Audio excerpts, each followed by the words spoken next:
Good morning, everyone. Today, we will be talking about the curriculum localization and indigenization. But first, let us read our learning objectives. By the end of this lesson, you are expected to define and differentiate curriculum localization and indigenization, give concrete examples of these practices in different subject areas, and lastly, appreciate the importance of integrating local and indigenous knowledge in our teaching. So, klaro ra kayo, no? After this lesson, dili lang ta mag-memorize sa definition, but we should also know how to apply it in our classroom. So, let us first discuss curriculum localization. Unsa guday ning curriculum localization? When we say localization, it means adjusting the lessons so they fit to our local context. Mo ni ang pag-connect sa curriculum sa atong environment, livelihood, ug kultura. For example, instead of using apples in a math problem nga dili man na siya common kayo diri sa atoa, so instead we used bananas, rice, or mangoes. And in English, instead of Western stories, pwede nato gamiton ang mga Bisaya riddles or even folk tales from our province. So in short, localization makes learning familiar and practical to students. Next is curriculum indigenization. This one goes deeper. It's not just about the local community, but about indigenous knowledge, traditions, and practices. For example, in social studies, we can talk about the Ifugao rice terraces and their farming methods. And in MAPE, we can teach the Tiboli dance or introduce local instruments. And in science, pwede na to istoryahan ang traditional medicinal plants used by indigenous healers. Indigenization ensures nga ang atong mga indigenous learners makita nga valuable ang ilahang heritage sulod sa classroom. So, let's compare the two, localization o indigenization.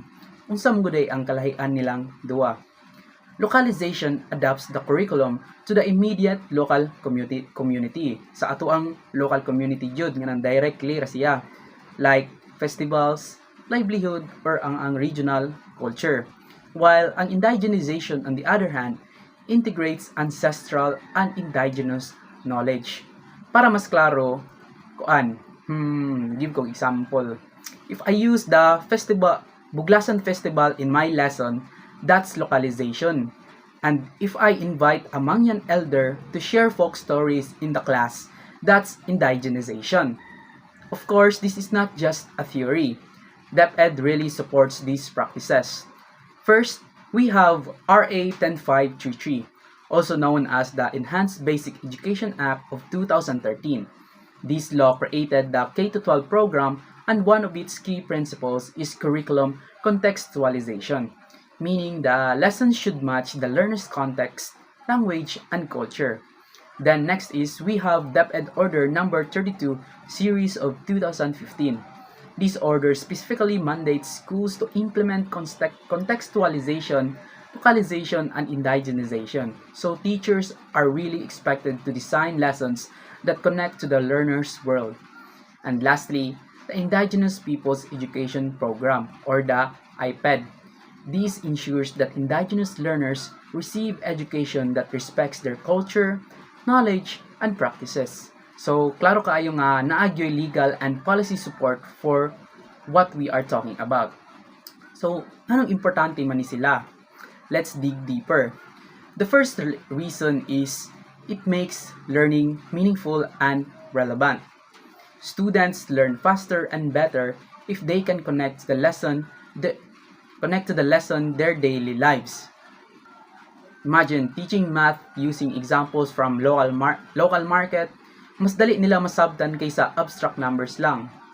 Next is, it promotes cultural pride and identity. When we include local indigenous culture in lessons, students start to see their own heritage and something valuable. Instead of feeling nga ang ilang kultura is less important, they develop a sense of pride and respect for it. Next is, it supports inclusive education. This is very important for indigenous peoples or ALS learners and even SPED students By localizing and indigenizing, we show that education is for everyone and not just for those who fit the standard curriculum. It prepares learners for their real-life challenges in their communities. The ultimate goal of education is to prepare students for life. If we connect lessons to farming, fishing, or local industries, then students can actually apply what they learn in real lives.